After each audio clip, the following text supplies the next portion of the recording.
Bismillahirrahmanirrahim. Assalamualaikum dan salam sejahtera. Selamat datang ke channel Cikgu Duan. Bagi yang pertama kali masuk ke channel Cikgu, jangan lupa like, share dan subscribe dan tekan butang loceng di bawah. Video kali ini Cikgu ingin kongsikan Cikgu baru habis taklimat. Taklimat satu program berkenaan KPM Perkasaku. So of course lah, cikgu-cikgu di Malaysia dah sedia maklum berkenaan program ini. So yang ni adalah anjuran daripada BPK sendiri, pengoperasian PBD what's going on. So daripada taklimat yang cikgu hadiri, so ini adalah cabaran. Cabaran ni yang diberitahu oleh pengarah PBK sendiri. 4 cabaran dalam PBD. So yang pertama, pemahaman konsep PBD antara guru, PGB, PPD, JPN. So ada lagi, mungkin ada lagi cikgu yang tak berapa faham apa dia PBD. Dulu PBS, sekarang PBD, apa dia tak faham. So mungkin ada lagi pegawai-pegawai di PPD, peringkat PPD, JPN sendiri pun masih lagi tak jelas berkenaan PBD ni. Yang kedua, cabarannya ialah penjaminan kualiti. So seperti yang kita maklum, penjaminan kualiti ni ada 4, pementoran, pemantauan, pengesanan dan penyelarasan. So sepatutnya keempat-empat ni dah wujud di peringkat sekolah maupun peringkat panitia itu sendiri. So yang ni yang kedua. Yang ketiga, cabarannya perbezaan dalam penentuan TP. Tahap penguasaan dalam mata pelajaran. So setiap pelajar dia berbeza-beza TP dia. Ikut subjek. Mungkin ada yang BM dia kata mungkin BM dia tinggi. TP 6. Matematik tak semestinya dia TP 6. Itu. Yang keempat, cabarannya adalah data PBD itu untuk melihat tahap pencapaian murid. Di mana baru-baru ni kita dapat kita sedia maklum iaitu UPSR telah dimansuhkan. So macam mana nak buat penilaian? So PBD inilah akan mengambil alih peranan di mana pentaksiran dibuat untuk mengukur tahap pencapaian pelajar kita. So ini dia.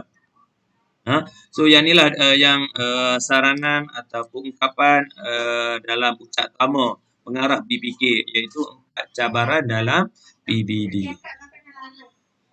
So ini adalah pelaksanaan KPM Perkasaku. So yang ni pun cikgu dah sedia maklum. Cikgu pun dah buat catch-up plan. First, ni yang kedua. Catch-up plan yang kedua 2 Januari hingga 28 Februari. So fokus asal untuk program KPM Perkasaku ni adalah yang mana kita sebagai cikgu nilai pelajar bagi TP, yang mana TP 1, TP 2 kita buat satu program iaitu program intervensi. Untuk TP 3, TP 4, TP 5, TP 6, cikgu juga perlu buat. Tak boleh kita let go je. Kita perlu buat program pengayaan ataupun pengukuhan. So itu dia fokus utama KPM Perkasaku. So bila cikgu dah tentukan TP pelajar masing-masing, barulah cikgu buat program susulan berdasarkan TP masing-masing. So ini adalah kerangka PBS. So PBS ada komponen akademik, komponen bukan akademik. So yang ni PBD ada kat mana? Di bawah komponen akademik. So bukan PBD bukan saja satu-satu sahaja pentaksiran. Dia ada PAJSK pula. Dia ada pentaksiran psikometrik dan pentaksiran pusat. Jadi pentaksiran pusat SPM lah. So ini adalah Ha? Semua berpunca daripada PBS. So cikgu perlu tahu PBD ada dekat mana. Okey.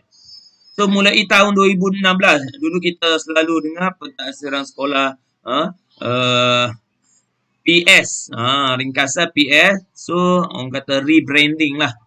Dikenali sebagai mulai tahun 2016 dikenali sebagai pentadsiran bilik darjah. Okey, perkembangan dokumen kurikulum dan pentadsiran bilik darjah. Okey, so yang ni perkembangan sejarah lah. Cikgu go through lah yang ni. Daripada 2011. So apa pihak-pihak BPK telah laksanakan, telah buat DSK, DSP pada tahun 2011. Mula-mula awal tahun 1 dan tingkatan 1 2012. Lepas tu berlaku perubahan. Yang ni online. Lepas tu 2014 offline. Lagi mudah, lagi senang. Di SKP bermula tahun 4. Okey, lepas tu 2016 PS dikenali sebagai PBD. Okey, 2017 KSSM tingkatan 1, KSSR tahun 1. Saya makan 2017. Okey, so inilah perkembangan kita dapat tengok. Dulu KBSM, sekarang KSSM. So banyak perubahan yang berlaku. So dalam taklimat itu juga ditekankan apa maksud PBD. Cikgu boleh tengok. PBD merupakan pentadsiran yang berterusan dalam sesi pengajaran dan pembelajaran bagi mendapatkan maklumat tentang perkembangan, kemajuan, kebolehan dan pencapaian murid. So dia kata berterusan. Bukan dah habis PDPR dah habis, dah stop, tak ada. Selagi pelajar ataupun murid itu bersekolah, selagi itulah pentadsiran bilik darjah ini akan berlaku. Siapa yang nak nilai? Siapa yang nak taksir? Kita sebagai cikgu. Okey, nak nilai apa dia? So, nak nilai perkembangan, macam mana kebolehan pelajar kita dan pencapaian murid terhadap matlamat kurikulum yang dihasratkan. PBD melibatkan proses mengumpul dan menganalisis maklumat serta membuat refleksi yang berterusan terhadap PDP dalam membuat pertimbangan secara konsisten serta mengambil tindakan susulan. Ni intervensi tadi untuk menambah baik penguasaan murid dalam PDP guru. So memang sangat sesuai lah dengan kita PBD ni. Jenis pentadsiran. Okey. So yang ni pun cikgu perlu tahu apa dia jenis pentadsiran sebagai, untuk, tentang. Okey, kalau sebagai pembelajaran formatif, mentaksir perkembangan sebagai. Ni sebagai So murid membuat refleksi, murid menilai perkembangan pelajaran sendiri, kendiri dan rakan sebaya. So yang ni pelajar boleh nilai, rumuskan dia faham ke tak faham. Tajuk yang diajar sebagai contoh. Okey. So kalau kita buat kelas pada hari tu, pelajar nilai sendiri. Okey. Yang kedua, pentadsiran yang kedua formatif untuk. Untuk apa dia? Guru merancang strategi kena pasti pengetahuan kemahiran dan nilai murid pelajar kita. So daripada ujian ataupun kuis yang diberikan kepada pelajar, cikgu tu boleh rancang apa. Untuk pelajar kumpulan 1 ni macam mana? Yang TP1, TP2 macam mana modul dia? Untuk yang advance macam mana? Cikgu sebagai perancang. Okey. Yang ketiga, pentadsiran tentang pembelajaran sumatif. Sumatif ni ingat SAM. Maksud SAM ni keseluruhan lah. Daripada dia ada di akhir unit pembelajaran boleh, penggal ataupun bulan ataupun tahun. Ujian bulanan ke, peperiksaan akhir tahun ke. So itu adalah pentadsiran sumatif. Data bukan untuk pembandingan tetapi untuk bantu guru, ibu bapa dan pihak sekolah merancang dan laksana strategi yang bermakna. Okey. So TP tu kita tak boleh reka ataupun tipu-tipulah tahap penguasaan pelajar ataupun murid kita. Ciri-ciri PBD. Okey. Ciri-ciri PBD apa dia? Dirancang oleh guru. Betul. Kita yang rancang bersistem, sistematik lah. Okey, formatif ataupun sumatif. Macam saya bagi tahu tadi, pelbagai kaedah. Nanti saya tunjuk ada kaedah dia. Berasaskan kriteria. Okey, menggalakkan pentadsiran kendiri rakan sebaya. So yang ni cikgu-cikgu lain ataupun rakan kita pun boleh apa orang kata bagi pendapat, bagi cadangan atas apa yang kita taksirkan tu. Adakah TP ni sebab itulah penting kalau boleh cikgu-cikgu cadangan bermesyuarat dalam panitia bincang. Adakah TP satu ni macam mana setiap TP tu. Okey, adakah pelajar ni kalau dia buat macam ni betul adakah mampu dia dapat TP, boleh tak kita bagi TP 5 sebagai contoh. So yang tu boleh bincang dalam mesyuarat panitia untuk yang ni. Membolehkan tindakan susulan mengesan perkembangan pembelajaran secara menyeluruh, menekankan perkembangan individu. So kita tak mau dah orang kata apa exam oriented.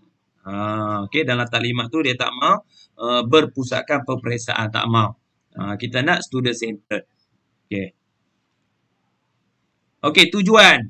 Tujuan PBD juga, ni guru apa yang dapat? Guru dapat mengesan pengetahuan sedia ada murid, mengesan perkembangan murid secara menyeluruh, mengenal pasti kekuatan dan kelemahan murid, mengetahui keberkesanan PDP, merancang, mengubah suai dan menambah baik kaedah PDP, mengambil tindakan susulan yang sesuai dengan serta-merta.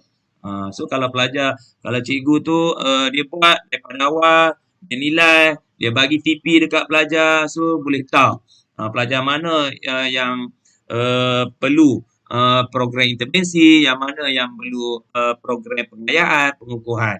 So cikgu itu sendiri tahu perkembangan pelajar dia. So daripada TP 1 2 macam mana nak ubah kepada TP 3 ke atas. Okey. Murid dapat kalau pelajar pula dia dapat apa? Mengesan perkembangan diri, mengenal pasti kekuatan kelemahan dan meningkatkan pencapaian pembelajaran. So banyak kelebihan dia. TP, tahap penguasaan. Okey, pernyataan pencapaian yang menunjukkan perkembangan pembelajaran. So kalau dulu berapa A UPSR sebagai contoh. 5A, 6A. So sekarang tak ada. Semua TP sekarang ni. Tahap penguasaan. Disusun secara hierarki mengambil kira pengetahuan, kemahiran dan nilai. Okey, so semua berasaskan pada taksonomi. Ditafsir secara generik dalam mata pelajaran sebagai arah tertentu. Holistik ditentukan selepas selesai PDP bagi satu kelompok bidang, tema ataupun kemahiran. So, berdasarkan standard prestasi di dalam DSKP setiap mata pelajaran. So, rujukan kita yang paling utama ialah macam pegawai BPK bagi tahu bukan buku teks. Apa dia? Rujukan utama adalah DSKP. Okey. So DSKP adalah sangat penting. Apakah hasrat kurikulum nasional? Apa hasrat dia? So tolong cikgu kena baca apa dia standard kandungan, standard pembelajaran, apakah standard prestasi. Okey, go through satu per satu. Semua ni ada dalam DSKP. Pernyataan tahap. Ni sebagai contoh tahap 1, tahap 2, tahap 3, 4, 5 dan 6. Tahap 1 apa dia? Tahu. Murid tahu perkara asal. Tahap 2, faham. Tahap 3, murid menggunakan pengetahuan. Ni so yang ni tahap minimum. So ada cikgu ataupun parent tanya, adakah pelajar wajib mencapai tahap 3? So kat sini kami diberi taklimat bukan wajib. Okey, so bukan wajib. So kita sebagai cikgu kena bagi usaha ataupun kena capai sasaran. Sebagai contoh, pelajar kita mesti tahap 3 ke atas. Sebab apa? Tahap 3 ni adalah tahap penguasaan minimum. Tu. So cikgu kena ingat bukan wajib untuk tahap 3. Okey. So tahap 4, tahap 5, okey, murid menggunakan pengetahuan melaksanakan kemahiran Tahap 5, murid menggunakan pengetahuan melaksanakan kemahiran tugasan pada situasi baru dengan mengikut prosedur atau secara sistematik, okey, serta teka dan bersikap positif. Tahap 6, ni calang-calang pelajar ada tahap 6 ni. Murid berupaya menggunakan pengetahuan kemahiran sedia ada untuk digunakan pada situasi baru secara sistematik, positif, kreatif, inovatif dalam penghasilan idea baru serta boleh dicontohi. Ni jarang-jarang pelajar dapat tahap 6. So, kalau cikgu betul-betul orang kata berjaya, so melahirkan ramai pelajar yang akan dapat TP 6. Tu indikator dia. Okey, so yang ni dia bagi contoh tahap 3. Murid menggunakan pengetahuan melaksanakan sesuatu kemahiran tugasan pada suatu situasi. Kan? TP 3 ni adalah minimum kan? Tahap penguasaan minimum bagi semua mata pelajaran ditetapkan pada TP 3. Setiap murid dibimbing dan diberi peluang untuk capai sekurang-kurangnya TP 3. So kalau tak capai, buat lagi. Mungkin soalan sama ataupun soalan yang berlainan pun boleh. Sampailah pelajar tu akan dapat TP 3. Okay, guru perlu mengambil tindakan susulan berusaha membantu murid bagi meningkatkan TP. Ni kita sebagai cikgu kena tolong pelajar kita. Tidak semua murid berupaya mencapai tahap ini pada keadaan yang sama kerana potensi individu adalah berbeza. Guru perlu merancang untuk mengembangkan potensi semua murid bagi meningkatkan TP. So kita plan lah. Tadi sebagai perancang strategi tadi tu. Okey. Kod mana pun cuba eja bagi pelajar dapat juga. Okey, bagi soalan kau macam mana, bagi dapat juga TP 3. Pertimbangan profesional. So, macam mana kita nak nilai, nak judge pelajar tu. TP yang berapa? Ni pertimbangan profesional diperlukan. So, of course lah cikgu berpengetahuan luas dalam mata pelajaran subjek kita kan. Core subjek kita. Okay. So, dari segi hasrat kurikulum, tujuan pentadsiran. So, cikgu jelas. Sedia maklum dah yang ni. Yang kedua, tanggungjawab profesional. Guru hendaklah apa dah? Bertanggungjawab melaksanakan pentadsiran dengan cekap, adil, telus, sistematik dan holistik tanpa melibatkan emosi. Okay. So, yang ni integriti lah cikgu. Integriti cikgu sebagai guru yang profesional. Okay. Lepas tu kemahiran cikgu, guru menggunakan dokumen pentadsiran dan data pencapaian murid, pelbagai kaedah pentadsiran, suasana pentadsiran. So, kemahiran cikgu. Last kali pengalaman, of course lah. Guru menggunakan input profesional dan pengalaman mengajar dalam interaksi dengan murid. So, pengalaman cikgu tu makin lama mengajar, makin banyaklah cara atau kaedah cikgu nak handle ataupun taksir pelajar masing-masing. Perkara lain juga yang perlu diambil kira dalam melaksanakan pertimbangan profesional. Apa dia? Yang pertama, hasrat kurikulum. Yang tadi tu. Kitab di SKP, kena tengok apa dia. Hasrat kurikulum. Yang kedua, tujuan pentadsiran. Tentukan tujuan pentadsiran, mengenal pasti aspek pembelajaran yang perlu ditaksir berdasarkan standard prestasi bagi setiap kelompok SK dan SP. Tujuan kita, cikgu kena jelas. Nak apa tujuan ataupun objektif kita nak buat kuis. Ini sebagai contoh.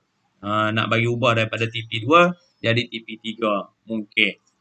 Tu contoh. Pelbagai kaedah pentadsiran. Banyaklah kaedah yang kita duk isi pelaporan apa dia? Pemerhatian, lisan dan bertulis. Ataupun gabungan. So of course cikgu dah master dah yang ni. Yang keempat, peluang. Memberi peluang yang adil dan masa yang secukup kepada murid untuk mempamerkan apa yang telah dipelajarinya. Lepas tu, kebolehpercayaan, meningkatkan kebolehpercayaan antara pentadbir, guru, murid dan ibu bapa. Guru bersikap terbuka dan profesional dalam memberi justifikasi dan membuat pertimbangan terhadap perkembangan pembelajaran murid. Okay, tu pentingnya.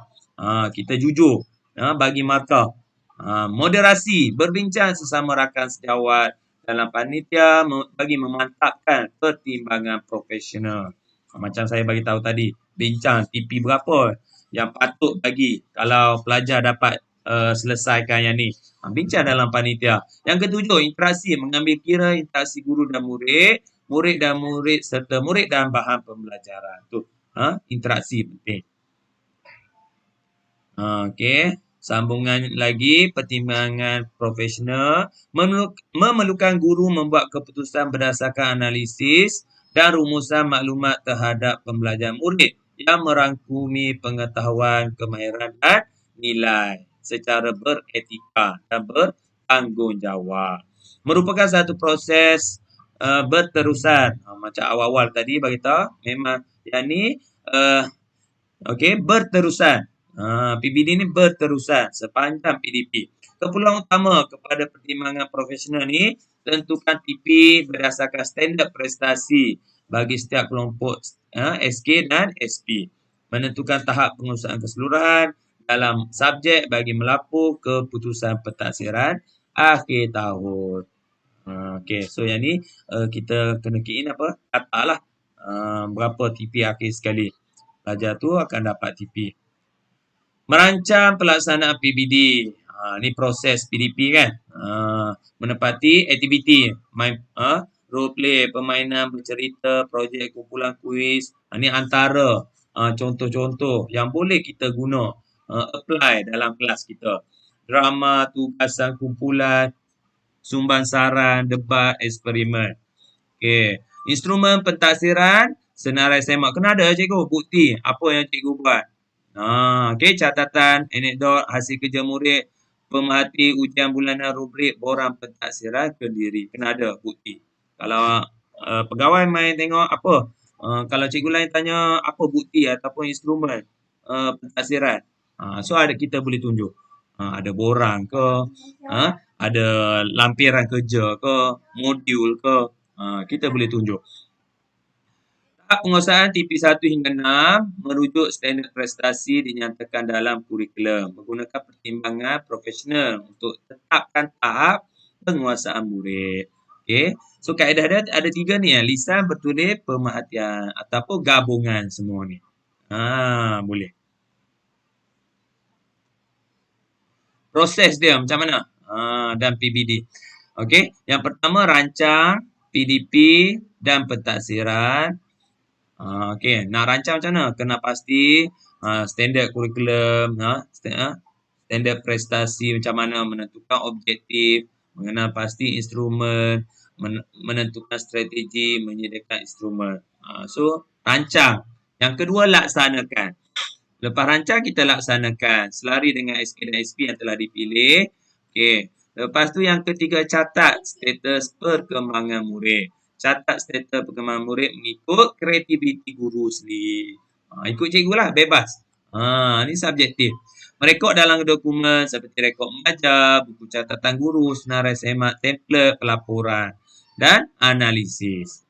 So 3 step. Yang keempat, kalau ada tindakan susulan, tiada, patah balik, start daripada awal. Kalau ada tindakan susulan, kita boleh tahu pelajar yang ni 10 orang sebagai contoh, rendah dapat TP2.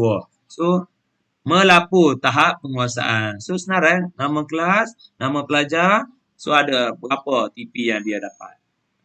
Okey.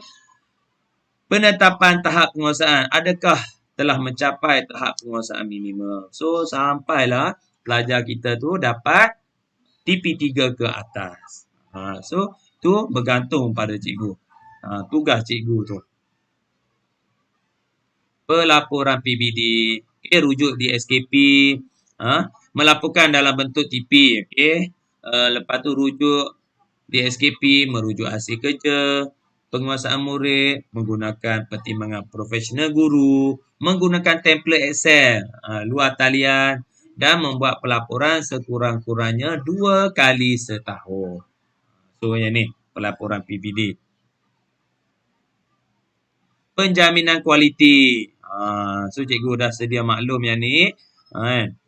Of course lah pentadbir semua dah tahu. Pengesanan, pementoran, pemantauan, penyelarasan. So perlu ada di setiap sekolah. Maupun sekolah ataupun PPD ataupun JPN yang ni. Semua ada penjaminan kualiti. Apa dia pengesanan? Tujuan untuk nilai kesesuaian, kekuatan, kelemahan, kaedah dan instrumen pentaksiran. Nilai sesuai tak? Kekuatan yang ni, kelemahan yang ni, adakah sesuai kaedah yang kita gunakan? Pementoran bertujuan untuk membantu memudah cara ataupun bimbing, meningkatkan pengetahuan dan kefahaman guru dalam pelaksanaan PBD. So dalam peringkat panitia, ketua panitia lah sebagai mentor. Okey, guide cikgu-cikgu baru terutamanya. Okey, penyelarasan. Selaras bertujuan memastikan penetapan TP adalah adil kepada murid. Buat bincang, ada mesyuarat penyelarasan TP. Pemantauan bertujuan untuk memastikan pelaksanaan PBD mengikut panduan yang ditetapkan. So ini adalah penjaminan kualiti. Okey, seterusnya. Yang pada melibatkan perancangan pelaksanaan pemantauan, memastikan pelaksanaan PBD berterusan, berkesan dan berkualiti, guru diberi autonomi. So, kita ni, orang kata pihak BPK pun tak bagi, orang kata yang ni TP1 kena key in macam ni, kena dapat macam ni, tak terlampau rigid dah. So, bebas kita untuk nilai ataupun taksir pelajar. Itu bergantung tadi kreativiti cikgu. Okey, mempunyai pengetahuan dan kemahiran PBD serta sokongan kepada guru. So, peringkat sekolah, apa dia yang perlu diputuskan? Agenda tetap dalam mesyuarat, perancangan PBD setiap panitia, mekanisme untuk mengenal pasti menyelesaikan masalah, buat keputusan dan laksanakan penambahbaikan. Bantuan teknikal penjaminan kualiti PBD. Untuk peringkat PBD, apa yang perlu buat? Pemantauan pelaksanaan PBD di setiap sekolah, pantau. Sesi perkongsian ilmu tentang PBD, lawatan kunjung bantu, memberi bimbingan.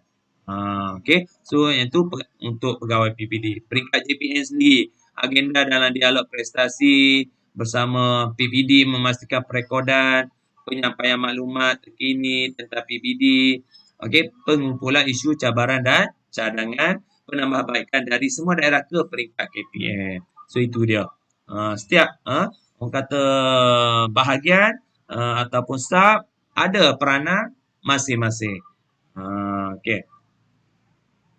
So ini ada buku dia. So kalau cikgu masih tak jelas macam mana nak laksanakan PBD, ada buku ni edisi kedua 2019. Panduan pelaksanaan pentaksiran bilik darjah. Semua komplit ada dalam ni. Okay. So sebagai rumusan, pentaksiran merupakan sebahagian daripada PDP. Okay, pentaksiran dalam bilik darjah menyumbang kepada pembentukan modal insan yang holistik dan seimbang seperti yang dihasratkan oleh FPK, Falsafah Pendidikan Kebangsaan.